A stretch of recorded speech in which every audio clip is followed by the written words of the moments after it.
nilalagay na namin sa sako yung ginani namin mga idol. Tapos itatanim na namin. Yan karami yung itatanim namin mga idol. Si Papa Pauls at saka si Papa Nards yung naglalagay sa sako. Ayan mga idol, tinatanim ko na. Tatanim na rin si Papa Pauls. Mahina pa kasi hindi pa kami masyadong bihasa nito mga idol. Yan o, si Papa Pauls. Dahan-dahan lang. Kasi bago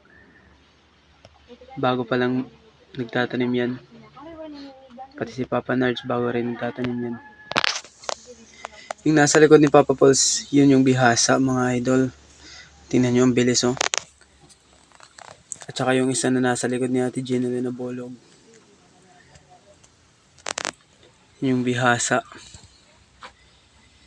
Si Papa Nards, easy lang siya oh. Yan mga idol oh. Nice ka Papa Pauls.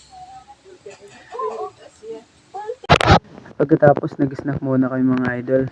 Pahinga muna mga idol kasi pagod na kami. Sakit na yung likod namin. Kaya nag-snack muna kami dito mga idol oh. Yan si Papa Pauls kumakain ng pandesal. Pati si Papa Nards kumakain na rin ng pandesal oh.